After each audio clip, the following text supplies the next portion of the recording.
Well, I got bad ears. That was kind of tinny, but I'm going to try to guess Colin Powell. No, actually, that was Robert Mueller, the head of the head of the FBI at the time, saying that there were weapons of mass destruction in Iraq and that we need to go to war. So for all you people out there going, oh, Mueller's doing this thing and he'd never lie, there you go, right there. So Mueller was in Iraq? No, but he was head of the FBI at the time. But he knew this for a fact, so he must have been in Iraq. Well, or else why is he be quack? Sorry. You've been listening to too much rap. That's a fact. Jack. So, wow, there's Robert Mueller who's attacking. Well, it makes sense because Mueller's establishment, he is deep state, and, of course, he's going to be towing the company line about Iraq. Correct. There's big money to be made in that mess. Yes, there is. And Trump is not, and he's not establishment. Mm-hmm. So, again, who are these establishment people? How far do they go? How long have they been here? Establishment, deep state. Well, you know what? You know what I'm going to do is when I post this episode, I'm also going to post these links that you sent to me because there's a lot of information in here, and we'd never be able to cover it all. So I want people that are interested in this, want to find out more, just click on the links and look. I'm looking at one right now. CFR Media. CFR, of course, is the Council on Foreign Relations, but it's got this map. Let me see if I can scroll up. I can't scroll up for some reason. Are you gonna post these links on prepperforums.net? No. Well, I could do that, but also on DentonandSasquatch.com. That sounds cool. All right, and probably put it on YouTube as well. Yeah. Just work your butt off till about 3 o'clock in the morning. Yeah, that's kind of what I'll end up doing. I'm not sure why this thing's not opening up. I can't see it, but here we go. The Council on Foreign Relations, it's got branches branching off to the left and the right. One group is the Trilateral Commission. The other is the Bilderberg meetings. And then it shows all of the media people, the basic, I guess there's probably about 15 different media conglomerates, and then all of their stuff underneath it, like New York Times, and they own... I can't see. This isn't a big copy of it. Let me see here. There you go. That's better. New York Times. They have U.S. World News. They own Slate. Then you got CBS News, CNN, Washington Post. I mean, all of these. And these people are all in the Trilateral Commission or the Bilderberg meetings, and they own all of the media. So, I mean, to me, that seems like propaganda. Yeah, well, I would say so. If you look there, you see Fox News, Warren Buffett, Bilderberg meeting.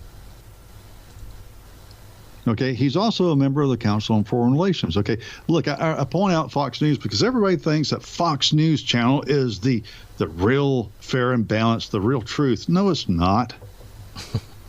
No, it's not. They're just, look, all these years, the left's had all the media, and then here comes Fox News along, and the rest of us, us deplorables, we start watching the Fox News and we think, this is the real news. Yeah, whatever. Well, you know what it is? They're pretty much throwing a bone to us because if all of these news outlets were just constantly Trump bad, Trump bad, Trump bad, Trump bad, people would be like, well, how come nobody does anything about the good stuff Trump does? So they throw us Fox News, who does the good stuff. So it's a little bit of a balance. It's like it goes beyond just Trump good and versus the Trump bad folks. Down through the months, the years, and I'm please don't ask me for examples because I can't remember any, but I have noticed a lot of times when something I'm looking on the internet and I'm seeing something going on here, there, and somewhere else in the world, and neither Fox or CNN or MSNBC are pointing these things that I'm seeing on the internet out. So they'll be talking about the same thing. It's just slanted right, slanted left. But at the same time, they're ignoring something else that I think we should be watching. Mm-hmm. So just like they may be covering a point from different angles, all of them are ignoring another point. And because they, them, those, who they are, don't want us to see all the big picture. The other team. The other team. One of the interesting things here, it says media personalities constitute only about 5% of the overall CRF network. As the following illustration shows, key members of the private Council on Foreign Relations have included, and then it goes through a list. But that's another key point to remember, that the Council on Foreign Relations is not a government body. It is a private think tank, I guess, if you will. But it's a think tank that originated back in the 1920s. Yes, and and just look at the cast of characters here. Several U.S. presidents and vice presidents of both parties, almost all secretaries of state, defense, and treasury, many high-ranking commanders of the U.S. military and NATO, almost all national security advisors, CIA directors, ambassadors to the UN, chairs of the Federal Reserve, presidents of the World Bank, directors of the National Economic Council, some of the most influential members of Congress, notably in foreign and security policy, many prominent academics, especially in key fields such as economics, international relationship, political science, history, and journalism, many top executives of Wall Street, as well as key members of both the 9/11 Commission and the Warren Commission who studied the JFK assassination. So if you got people looking into the JFK assassination that were part of the JFK can't even talk assassination, what do you think their findings are going to be? How many times you hear somebody, especially I'm going to be throwing rocks at the white people, well, I'd vote for Condoleezza Rice. She may be black, but I like her style. Or Colin Powell, he's pretty smart for a black feller. Okay, I hear that kind of crap down here. Well, you know what? Looking at this, both of them are CFR members. Yes, and looking at this, the printout they have here with all the people, there are a lot of white people from the Trilateral Commission, Bilderberg. Oh yeah. But there are quite a few black people as well. I don't see any Asians. I don't see any Hispanics, but I do see a lot of white people and black people. So there you go. It's not. Well, we need to do a. It's not just an old white men's club. Nope. We need to do a podcast on the Trilateralist Commission one day. Yeah, I think so. I think that'd be a good idea because when you mentioned it, I've heard of it, but I had never really looked into it that much. And when I started reading these things, I was like, wow, this just explains a lot. Now here's the crazy thing. I was a warped teenager. Okay. Somebody gave my father, but he used to work out where I work at now, and one of the people gave him a book called Trilaterals Over Washington by Anthony T. Sutton. And he read it. He put it on the bookshelf, and I immediately picked it up. That is an eye-opener for anybody. I don't care how old you are. This book was written in 1978, 79. Now, it takes a while for it to set in. Okay. And so it hadn't set in, and I still joined the Army in 82. Had I really set in, I would not have joined the Army. I would realize this is a lesson in futility because I'm not going to be serving the Constitution or the country. I'll be serving the military-industrial complex and the rich corporations and the banks, mainly the banks. Okay, but when you think about the fact that, for example, the Soviet Union couldn't keep up with us with MIRVs, and so Henry Kissinger made sure that the Soviet Union had the machinery necessary to build the ball bearings, perfect ball bearings, so that they could build the MIRVs. That's multiple rocket reentry vehicles. Okay, so were they the bad guys? Were they the competitors that had to be propped up so that the military-industrial complex could continue its merry way? And that makes you think, who in the hell is in charge of this crazy train? Okay, because we're not talking about existential threats that are natural. We're not talking about doing what's necessary for the Constitution. We're talking about a group of people, rich people, bankers and corporations, and the corporations own the media. Think about that.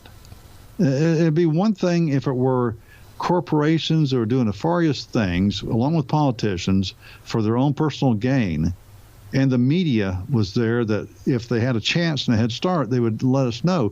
No, the corporations have all bought the media outlets. So here we are. We're watching the TV, and we think we are understanding what's going on in the world, but we're not. As Dr. House, MD, would say, reality is almost always wrong. Well, and that's why it's a good reason to read foreign press. A lot of the time. And even foreign press will be owned because Trilateralist organization, trilateral, that means three-sided, DC, Europe, and Japan. Yep. There's another layer of these people. CFR is the most as the organization has the most membership. Then you have the Trilaterals, and then you have the Bilderbergers. You have all these elite people, and they're the ones of the movers and shakers, the string pullers, and they own the media. Okay, so when you sit there and you're watching the news last week, and you see Trump talking to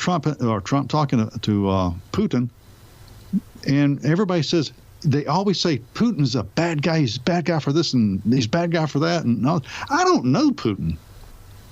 He may have murdered his own mother and sacrificed 3 kids that we didn't know he had to Satan. I don't know this. Okay, but I do know that he understands who the establishment are. Okay, he understands the establishment. He's against the establishment. Okay, he joined in Syria. I mean, the church in Russia says, look, Christians are getting slaughtered in Syria. You got to do something about it, or what? And he says, okay. So he goes into Syria to stop all the slaughter. And he, not us, he is the one that killed the ISIS. Meanwhile, we go to Iraq for, in my mind, nefarious reasons. And after that, Christians are slaughtered. Okay? In Libya was a stable country where everybody was treated okay. They were intelligent. They had a very good lifestyle. And then Hillary came, she saw, and he died. And then guess what? After he died, being a Gaddafi, Christians died. It's almost as if that's what the establishment wants, is Christians dying, and everybody else, well, not everybody else, but Russia and the anti-establishment, being Trump, doesn't want that to happen. Mm-hmm. Meanwhile, Brennan and Clapper come out attacking Trump right off the bat. And both Brennan and Clapper are establishment people. They are Council on Foreign Relations. And Brennan, not only is that piece of crap establishment, but he's also a Muslim convert. And in the 70s, he voted for the Constitutional Party, United States of America. And this cat was the CIA director. Mm-hmm. Somebody go figure that crap out for me. Well, there's a guy, a columnist named Richard H. Revere, something like that. I don't know. Mm-hmm. But he wrote an article about the American establishment. Let me read just a little bit here from that. He noted, the directors of the CFR make up a sort of presidium for that part of the establishment that guides our destiny as a nation. It rarely fails to get one of its members, or at least one of its allies, into the White House. In fact, it generally is able to see to it that both nominees are men that are acceptable to the CFR. Until recently, this assignment had indeed been justified. Thus, in 1993, former CFR Director George H.W. Bush was followed by CFR member Bill Clinton, who in turn was followed by CFR family member George W. Bush. In 2008, CFR member John McCain lost against CFR candidate of choice Barack Obama, who received the names of his entire cabinet already 1 month prior to his election by CFR senior fellow. He's senior fellow Michael Froman. He was a Citigroup banker. Froman later negotiated the, wait for it, TTP and the TTIP free trade agreements before returning to the CFR as a distinguished fellow. So, I mean, just that alone right there shows you how this is all tied in together. Now, if you go back one presidency further, you go to Ronald Reagan, who was not a member of the CFR, the Trilateralists, but George H.W. Bush, who is also the director of CIA, and he became a vice president. Ronald Reagan's cabinet was heavily filled with CFR and Trilateralist members. Well, and that's a big thing, too. A lot of people are saying, oh, look at all the people that Trump's had to get rid of, and he doesn't know what he's doing. Well, he has to get rid of them because he has nothing to pick from but these people. And when he finally kind of figures it out, then it's like, all right, it's time for you to go. Because what he's trying to do is get people that are not part of the establishment so he can sort of fix things. Well, Trump's cabinet is heavy into the establishment. But like you said, he has who's he going to pick from? Mrs. Smith, my third grade elementary school English teacher? Would probably be a better pick. Probably so. At least the punctuation would be proper on prepperformance.net. But he doesn't have a big field from which he could pick. Well, no, okay, so he's doing the best he can. But now I'm looking at David Petraeus. He was CIA director. Remember him? Mm-hmm. 2011, 2012, very short. Okay, Petraeus, betrayed us. Remember that little slogan there? Yes. I spit it out a little bit there. He kind of went rogue, I believe, and all of a sudden something came out. Now, here's the thing. These people, once you're in there, go ahead, try to go rogue. Try to get a conscience. Try to think about something other than the big game, the big picture of the establishment. Something's going to come out on you. And it did. It came out on Petraeus with his little flirtation with that reporter chick. Mm-hmm. Which is why I'll never run for politics. I don't know about you, but there's nobody that has no skeletons in the closet. And any of these CFR people or trilaterals or whoever, if they ever try to do the right thing, they will be destroyed. This is how sick and disgusting our politics is. Now, the flip side of this, too, after you sent me these links and I was reading them today, it got me thinking, and I was thinking, this whole situation is so entrenched in our government and so big that, say, Trump could get rid of all of them tomorrow. That would be a bad thing, too. I mean, on the outside, it seems like it'd be a good thing. Yeah, let's get rid of all these people. But it's so entrenched, our government would fall apart if we did that. Why? Because they make up pretty much everything.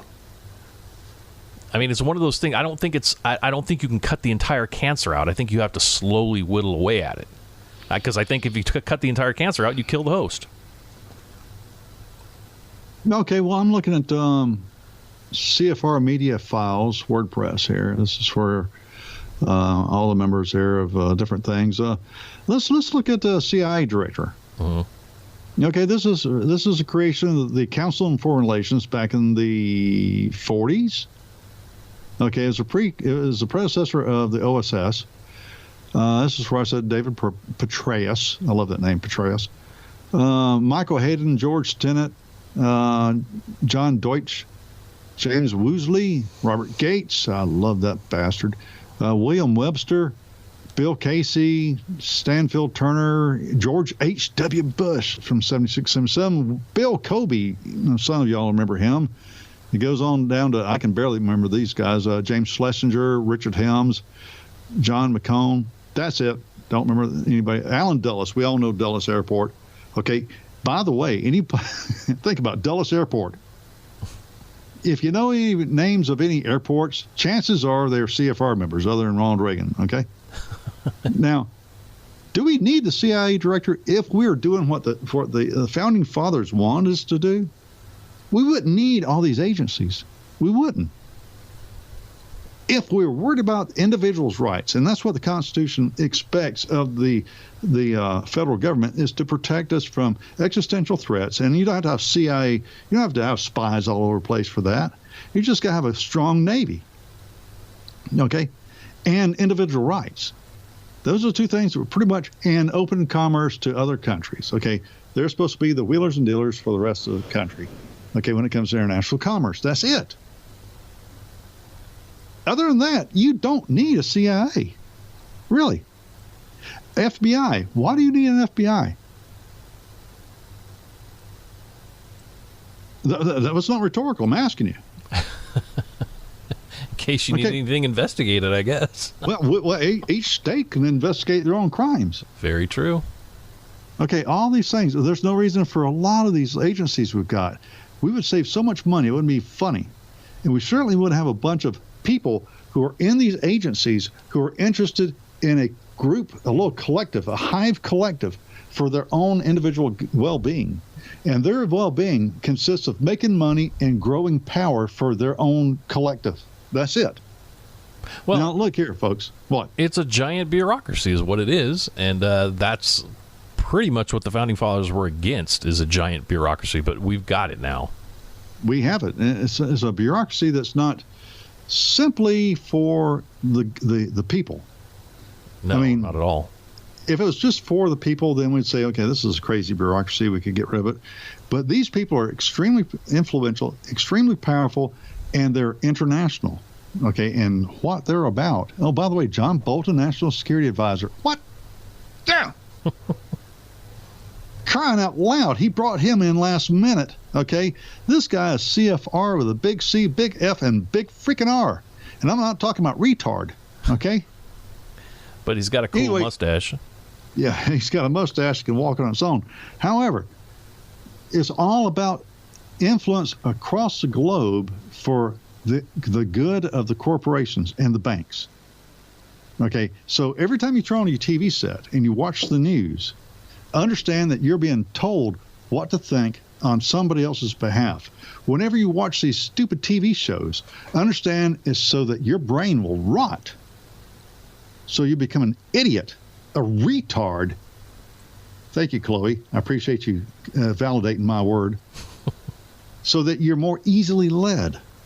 And when you send your children to schools that are directed by the Department of Education, understand you're making the next batch of retards. And we're talking idiocracy all over again. Now that you know that, look up on your own time, folks, which is probably 20 minutes ago, you turned us off. But look up Council on Foreign Relations, look up Trilateralist Commission, look up Trilaterals over Washington, which is a book written by Anthony C. Sutton. Well, just to make it easy on everybody, like I said, I'm going to link these things that, the information we're giving you here. I'm going to link the website so people can just click right on it. They don't even have to do any searching. There you go. So when you understand that when Trump says something or Trump does something, everybody jumps on him, from Whoopi Goldberg to, yes, Whoopi Goldberg, one rich woman. I wonder what organizations and clubs she probably belongs to Brennan and Clapper. Understand why all these people are jumping on him, because he is for the Constitution. He's for America first. And if you're for America first, you can't be for the rich globalists first. Well, and a lot of people, too, I mean, I've even asked this question myself. It's like, how come they didn't jump on other Republican presidents like this? But like I read earlier with the CFR, Bill Clinton's been part of it, Obama, George W. Bush, the senior Bush. So it's not, they didn't jump on it because they were all part of the same group. Well, George W. Bush, even George H.W. Bush, okay, yes, the left, the counter right jumped on, but it was all civilized jumping on them. Yeah, it's a play basically. Exactly. Just to keep people occupied, so you don't. It's like the Wizard of Oz. Don't look at the man behind the curtain. That's what they're trying to do. They don't want you to see what's going on behind the curtain. Yes, exactly. And Trump is the drunk redneck that jumped onto the stage and started yelling stuff that the audience really liked. Yeah. So the other actors and the director and the producer, they all jump on him and screaming at him. And that's what you got now. This cat came on board. He's not on board with the script.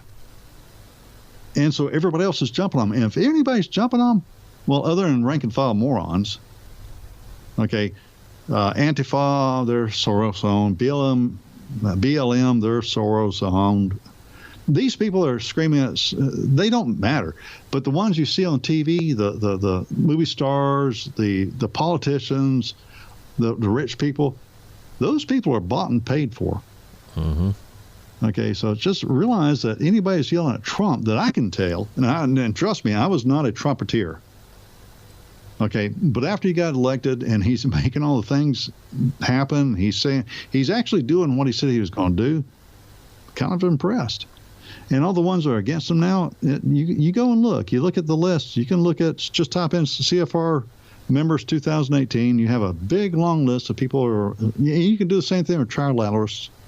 You see who all is members, and you'll see that those people who are members of those organizations hate Trump, and the people who are hating Trump that aren't are subsidiaries of those members. Mm-hmm. So just understand where all this crap is coming from. So when they're trying to pit each of us against each other, it's all because of the fact that it looks like their goal of taking down America and taking control of the world is not coming together like they thought it was going to. Now, I know this has been a lot for us to drop on you. Some of you are thinking to yourselves, well, I already knew this crap. Y'all are just blathering idiots. Well, but some of you don't. You've never heard of this. And for those who have never heard of it, you think we're nuts. But trust me, we're not nuts. Everything you've been looking at down through the decades, down or through the years, ain't real. It's fabricated. It's been fabricated by those with money and power. So you'll have a particular way of thinking so that you'll back them up when they're trying to put the noose around your neck. It'd behoove you if you do your own research. We're just telling you some stuff. You ain't got to believe us. We don't expect you to believe us. We're just having fun on Sunday evenings. Mm-hmm. But do your own research, and you're going to find out that we're not a couple of retards. We actually know what we're talking about. And if you want to save the country, wake up and drink up. Hey, yeah, like you said, we're just a couple of idiots having fun on a Sunday night. But this has been sort of heavy stuff with a lot of information being thrown at you. You think we should end maybe with something a little more fun? No, because that'll make them laugh while they put the noose around the necks and they realize we're doomed. You think they'll figure out we're part of the establishment, pretending not to be part of the establishment? Wow. That was freaking deep right there. I'm telling you, I don't know where I stand anymore. But yeah, you have something fun? Yes, I have. It's time for Weird News. With Denton and Sasquatch. Weird News. Just to start things off, a woman in Australia who had 8 of her ducks go missing under mysterious circumstances suspects that... Hold it. What's so funny about that? Start over. That was hilarious. All right. Say that again. An Australian woman... let me see. I lost my place here. There we go. All right. Yeah, 8 ducks disappear. An Australian woman who had 8 of her ducks go missing under mysterious circumstances suspects that aliens may be to blame. Well, why not? Desi Friend explained to a local newspaper that the weirdness occurred back in May when, over the course of 2 weeks, one by one, they disappeared into thin air. The systematic strangeness was made all that more perplexing by the fact that there were no signs of forced entry at the enclosure, nor clues left behind by whatever caused the duck's departure. A wild dog couldn't have got past my dog, and would have left feathers or a mess, she mused.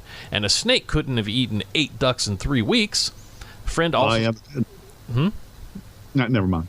Friend also noted that the birds could not have simply flown away because their wings have been clipped. Meanwhile, other animals residing in the enclosure, like chickens and roosters, remained untouched, suggesting that something was specifically targeting the ducks. Aliens going for ducks. Duck anal probes.